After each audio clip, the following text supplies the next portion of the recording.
We live in a world where control is glorified. From a young age, we're taught to take control of our lives, to plan every step, to anticipate every outcome, to ensure that nothing falls through the cracks.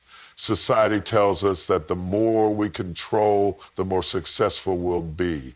We develop schedules, to-do lists, 5-year plans, and financial strategies, all in an effort to guarantee that life unfolds exactly how we envision it. And there's nothing wrong with planning or being diligent, but there comes a point for every person walking with God when we must realize that our human effort has limits.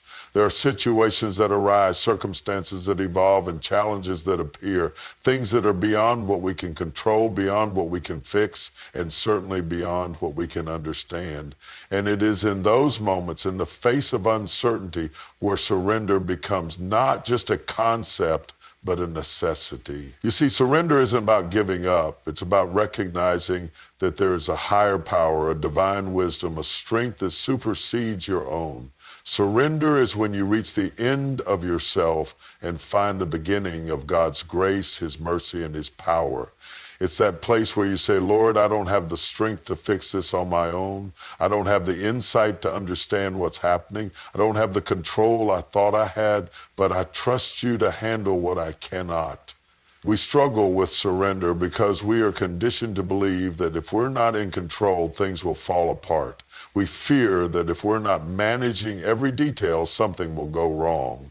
But can I remind you that control is an illusion? The more we grasp at it, the more it slips through our fingers. No matter how much we plan, there are always variables outside our reach. There will always be situations that catch us off guard. There will always be decisions that we don't see coming and outcomes we can't predict. Control, as much as we crave it, is not the solution, it's the problem. The truth is, control leads to exhaustion. The more we try to hold everything together, the more we feel the weight of life's pressures. We carry burdens we were never meant to carry. We try to anticipate every twist and turn, but in doing so, we deprive ourselves of the peace that comes with trusting God. It's exhausting trying to play God, trying to be the author of your own destiny, when in reality we were never meant to play that role. Surrender, on the other hand, is liberating. It's the act of releasing the need to dictate every outcome, of letting go of the reins and allowing God to steer. But let me be clear, surrender is not passive. It doesn't mean we sit idly by doing nothing, expecting everything to magically fall into place. No, surrender is an active choice. It's a decision to trust in God's sovereignty and wisdom over our limited understanding. It's saying, I will do what I can, but I will trust God to do what I cannot. Think about this. When we surrender, we're acknowledging that God sees more than we see. While we're focused on one issue, one problem, one area of our lives, God sees the full picture. He sees how today's decisions will impact our tomorrow. He sees the ripple effect of every action, every conversation, every moment. And so when we surrender control, we're not giving up. We're giving it to the one who knows what's best for us better than we do. We also have to confront a difficult truth. Control is often rooted in fear. We're afraid that if we let go, things will spiral out of control. We're afraid that if we surrender to God's will, it won't match up with our desires. But let me tell you, surrendering to God is the safest decision you will ever make. Why? Because while you may not know the future, He does. While you may not understand why something is happening right now, He does. And He's working all things together for your good, even when you can't see it in the moment. And this is where faith enters the equation. Faith and surrender go hand in hand. To surrender without faith is just giving up. But to surrender with faith is an act of trust, an act of confidence in the character and power of God. It's saying, God, I may not know how this will turn out, but I trust that you do. It's declaring, God, even if it doesn't happen the way I planned, I believe you have a better plan. But let's be honest, surrender is uncomfortable. It challenges our pride. It forces us to confront the fact that we are not in control of everything. And for some of us, that's a hard pill to swallow. We've been so used to being the decision makers, the go-getters, the ones who make things happen. We like to call the shots. But the longer we cling to that false sense of control, the more we limit what God can do in our lives. Surrender requires humility. It requires us to admit that we don't know it all. It requires us to acknowledge that we are not all powerful, that we don't have all the answers. But in that humility, there is grace. The Bible says God opposes the proud, but gives grace to the humble. When we humble ourselves and surrender, we position ourselves to receive the fullness of God's grace. Consider for a moment the countless stories of people in the Bible who had to surrender. Abraham had to surrender his son Isaac, trusting that God had a plan, even though it seemed incomprehensible. Moses had to surrender his life of comfort and control in Pharaoh's palace to lead the Israelites through the wilderness. Jesus himself in the Garden of Gethsemane surrendered his will to the Father, saying, "Not my will, but yours be done." Every act of surrender led to a greater revelation of God's power and purpose. When we refuse to surrender, we block the flow of God's blessings in our lives. We hold on so tightly to our plans, our desires, our way of doing things, that we leave no room for God to move. But when we release control, we make space for miracles. We make space for God to do exceedingly abundantly above all that we could ask or think. We make space for divine intervention, for supernatural breakthrough, for his hand to move in ways we could never orchestrate on our own. Surrender is not just about trusting God with the big things either. It's about the everyday moments. It's about surrendering the small decisions, the mundane tasks, the day-to-day worries. It's waking up in the morning and saying, God, I give you this day. Guide my steps, direct my path. It's saying, Lord, I don't know what challenges I'll face today, but I know that you're already there and I trust you to walk with me through them. Surrender is a daily practice. It's not something you do once and then move on from. It's a posture of the heart that you carry with you every single day. There will be moments when fear creeps in, when control tries to rear its head again. There will be times when you'll want to take back what you've already surrendered. But that's when you remind yourself, God is in control and I can trust him. One of the greatest challenges we face in our walk with God is learning to trust his timing. We live in a fast-paced world where everything is at our fingertips. Information, communication, even food. With just a few taps on our phones, we can have instant access to what we need. And because of this, we've grown accustomed to getting things immediately. We want quick results, instant gratification, and immediate solutions. But here's the thing, God doesn't operate on human timelines. His timing is different from ours, and that can be hard to accept, especially when we feel like we've been waiting for a long time. We pray for something, we believe for it, and we expect it to happen right away. And when it doesn't, when days turn into weeks and weeks into months and sometimes even years, we start to get frustrated. We question whether God heard our prayer. We wonder if he's forgotten about us, or worse, if he's saying no. But what we fail to realize is that God's delays are not his denials. Just because something hasn't happened yet doesn't mean it's not going to happen. It simply means it's not the right time. Trusting in divine timing requires patience, and patience is something that most of us struggle with. We don't like waiting, especially when we don't understand the reason for the delay. We live in a culture of now, but God works on a different schedule. He operates on eternal time. While we are focused on the here and now, God sees the beginning, the middle, and the end. He knows the right moment to bring something into our lives. He knows when we are truly ready, even when we think we are. And sometimes the reason for the delay is not because God is withholding something from us, but because he is preparing us for what he is about to release. Think about that for a moment. How often do we think we are ready for something, only to realize later that we were not? How many times have we prayed for a promotion, a relationship, a breakthrough, and when it didn't come, we were discouraged, only to look back and realize that if it had come at that moment, we wouldn't have been able to handle it. We wouldn't have been in the right place mentally, emotionally, or spiritually to receive it. God knows what we need, and He knows when we need it. Trusting in His timing means believing that He is not just interested in giving us what we desire, but in making sure that when we receive it, we are fully equipped to steward it well.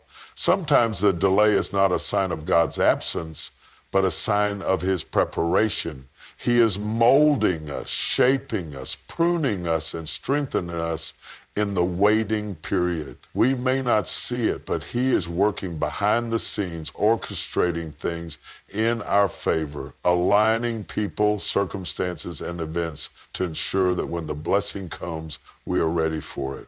But that waiting can be difficult. We grow impatient. We start to compare ourselves to others. We see people around us receiving the very thing we've been praying for, and we wonder, why not me?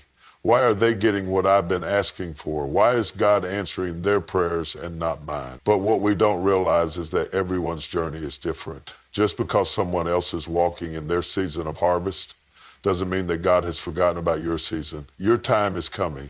God's promises for you are still alive, and they will come to pass, but they will come to pass in His timing, not yours. Trusting in divine timing means surrendering your timeline. It means letting go of your agenda and saying, God, I trust that you know what's best for me. I trust that you know when it's best for me. It's not easy. It requires faith. It requires letting go of control. It requires believing that even when you can't see what God is doing, He is still working. And sometimes that means waiting longer than we anticipated, longer than we feel we should have to. But in that waiting, there is purpose. The waiting period is not wasted time, it's preparation time. God is using the delay to refine you, to strengthen you, to build your character. He's teaching you patience, perseverance, and trust.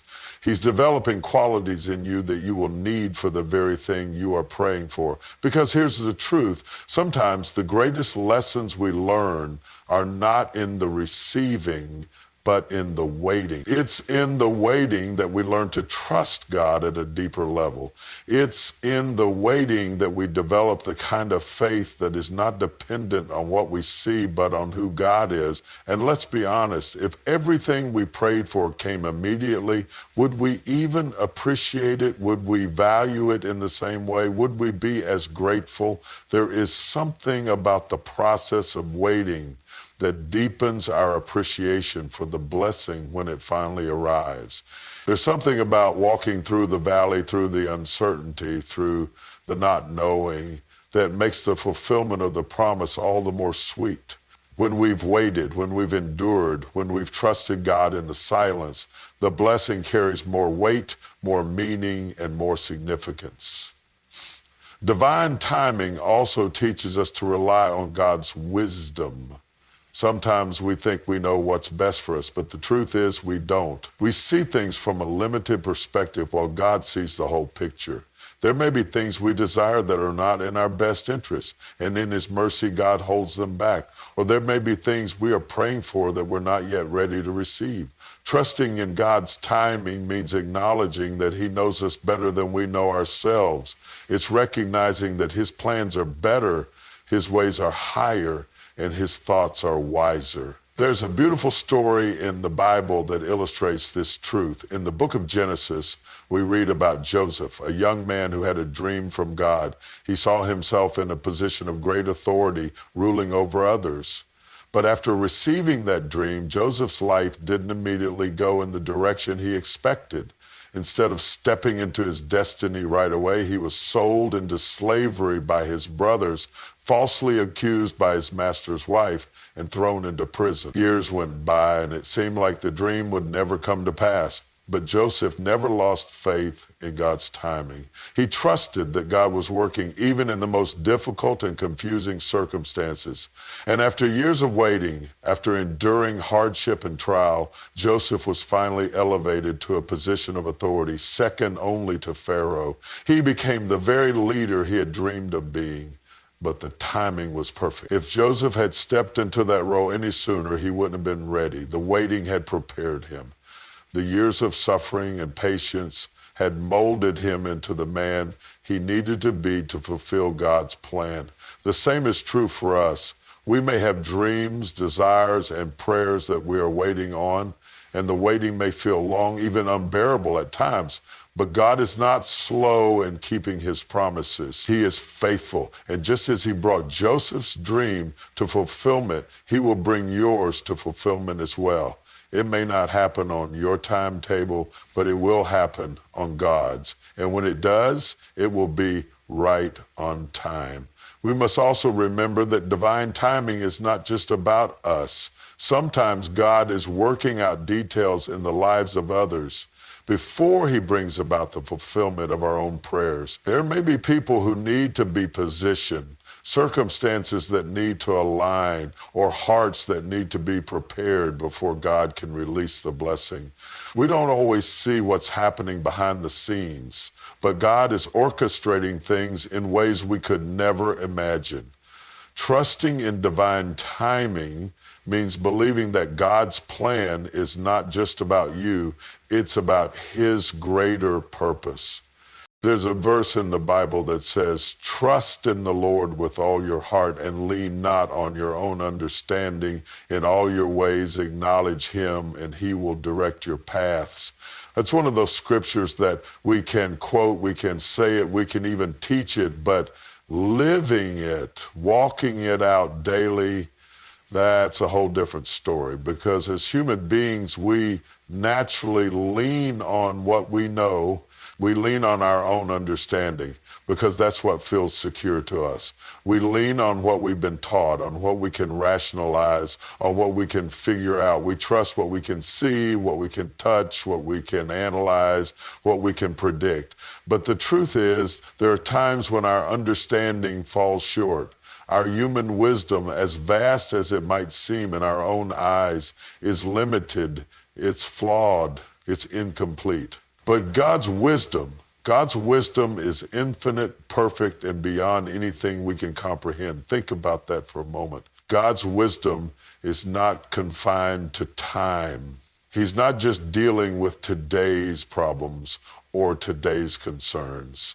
God sees all of eternity, past, present, and future at once. While we're trying to figure out how to make it through the next hour, the next day, or the next week, God has already mapped out the entire course of our lives. He knows the end from the beginning. He knows the paths we will take, the challenges we will face, and the decisions we will make. His wisdom is not limited by our circumstances, and it's certainly not limited by our understanding. But here's the challenge. When life throws things at us that we don't understand, when we encounter situations that don't make sense, we often default to our own reasoning.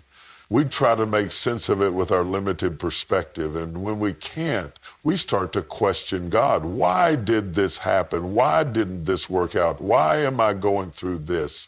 And because we can't see the full picture, we can't always grasp God's wisdom in the moment. But that's where faith comes in. That's where trusting in God's wisdom over our own understanding becomes essential. We need to realize that there are things God allows in our lives that we will never fully understand. And that's okay. We're not supposed to understand everything. If we understood everything, there would be no need for faith, no need for trust, no need for reliance on God. But the very nature of walking with God means that we will encounter situations that require us to lay down our own wisdom, to set aside our need to figure everything out, and to trust that God, in his infinite wisdom, knows exactly what he's doing. There's something comforting in that, isn't there? The knowledge that you don't have to have all the answers, the peace in knowing that it's okay not to know. You don't have to carry the burden of understanding every detail of your life because God is already carrying that for you. His wisdom is like a master architect weaving together the tapestry of your life in ways that you could never imagine. While you're looking at one small thread, one small piece of the puzzle, God is designing the entire masterpiece. But let's be honest, this isn't easy. It's not easy to let go of our need to understand. We want answers. We want clarity. We want to know why things happen the way they do. We want to see the purpose behind the pain, the reason behind the delay, the lesson behind the trial. But there are times when God, in his wisdom, chooses to withhold those answers from us, not because he's trying to frustrate us, but because he's trying to grow us. He's trying to stretch our faith, to deepen our trust in him. God's wisdom is not always revealed in the way we expect. Sometimes he answers us in ways that don't align with our desires or our understanding. We pray for one thing, and he answers in a completely different way. We ask for a door to open, and instead he closes it. We seek clarity, and sometimes he allows us to walk through a season of confusion. But here's the key. Just because God's wisdom doesn't match our expectations doesn't mean it's not perfect. His wisdom surpasses our understanding. Look at the story of Job. Here's a man who had everything, wealth, family, health, only to lose it all in a series of devastating events. Job's friends tried to rationalize it, tried to explain it with their human understanding. They thought Job must have done something wrong to deserve such suffering. But Job in his heart knew that he had walked uprightly before God. He didn't understand why these things were happening to him, but he continued to seek God. And in the end, God never gave Job the specific reasons why he had gone through such trials. But God did reveal his majesty, his power, and his wisdom to Job. And that revelation was enough for Job to trust in God's wisdom, even without all the answers. God's wisdom often calls us to trust him in the midst of uncertainty, in the midst of unanswered questions. He calls us to trust him when the way forward isn't clear, when the situation doesn't make sense, and when we feel lost. And it's in those moments that we have to remind ourselves that God's ways are higher than our ways, and his thoughts are higher than our thoughts. He is working out things on a level that we can't even begin to fathom. Think about how many times in your own life you've gone through something that made no sense at the time. Maybe a job you didn't get, a relationship that didn't work out, an opportunity that fell through. In the moment, it might have felt like a loss, like God wasn't hearing your prayers. But looking back, you can see that God was protecting you, guiding you, and redirecting you to something better. That's his wisdom at work. And that's why we can't rely solely on our own understanding. Our perspective is too limited. We see things from a ground level view while God sees things from a heavenly perspective. We're focused on what's happening right now, but God sees what's coming. He knows what's around the corner, what's in the next chapter, and what's on the other side of the storm. So when we lean on our own understanding, we're leaning on something fragile, something incomplete. But when we lean on God's wisdom, we're leaning on something unshakable, something eternal. God's wisdom also requires us to trust him when life takes unexpected turns. There are moments when we think we have it all figured out, when we think we know exactly how things are going to unfold, and then life throws us a curveball. A diagnosis we didn't expect, a job loss, a broken relationship. Suddenly the future we envisioned is no longer reality. And in those moments we're tempted to question, God, why? Why did this happen? What am I supposed to do now? But here's the thing, just because your plans have changed doesn't mean that God's plans for you have changed. Just because you didn't see it coming doesn't mean that God didn't. He's not surprised by the unexpected. In fact, He's already accounted for it in his plan for your life. God's wisdom sees what we cannot see. While we're fixated on the immediate, God is preparing us for the long term. He's more concerned with developing our character than giving us what we think we need in the moment. And sometimes that means allowing us to go through seasons of uncertainty, seasons of waiting, or seasons of discomfort. But we can trust that in his wisdom, he is working all things together for our good. There's a depth to God's wisdom that we will never fully comprehend this side of heaven. We may catch glimpses of it. We may experience moments where everything falls into place and we see how God's hand has been guiding us all along. But there will also be times we have to walk by faith and not by sight, trusting that God knows what he's doing even when we don't. Trusting in God's wisdom over our own understanding also means accepting that his definition of success may look different from ours. We may think that success is tied to achievements, accolades, or material gain, but God's wisdom measures success in terms of our spiritual growth, our obedience, our faithfulness, and our relationship with him.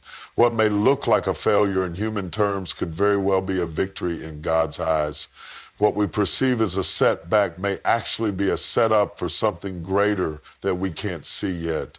God's wisdom calls us to surrender our desire for control. It calls us to let go of our need to have everything figured out. It requires us to admit that we don't know it all, that we don't have all the answers, and that we can't always rely on our own intellect or reasoning to navigate life's complexities. But in that surrender and that letting go, we find freedom. We find peace. We find rest in the knowledge that we don't have to carry the weight of trying to figure everything out, because God is already in control. When we embrace God's wisdom, we open ourselves to his guidance, his provision, and his perfect timing. We may not always understand his ways, but we can trust that they are good. We can trust that he is for us, that he loves us, and that he is leading us on the path that will ultimately bring us closer to him. In conclusion, putting everything in God's hands is not a one-time decision, but a daily act of surrender, trust, and faith. It's a choice to release control over our lives, to recognize that God's wisdom far surpasses our own, and to trust in his divine timing, even when we don't understand the reasons behind his delays or redirections. When we let go of our limited understanding and place our hope in the one who sees the full picture, we position ourselves to experience his peace, his provision, and his purpose for our lives. We may face trials, uncertainties, and moments where we feel lost, but we can rest assured that God is working all things together for our good.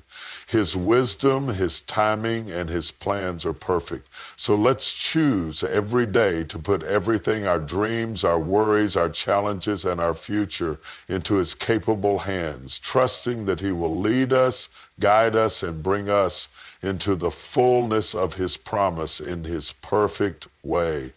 Wow.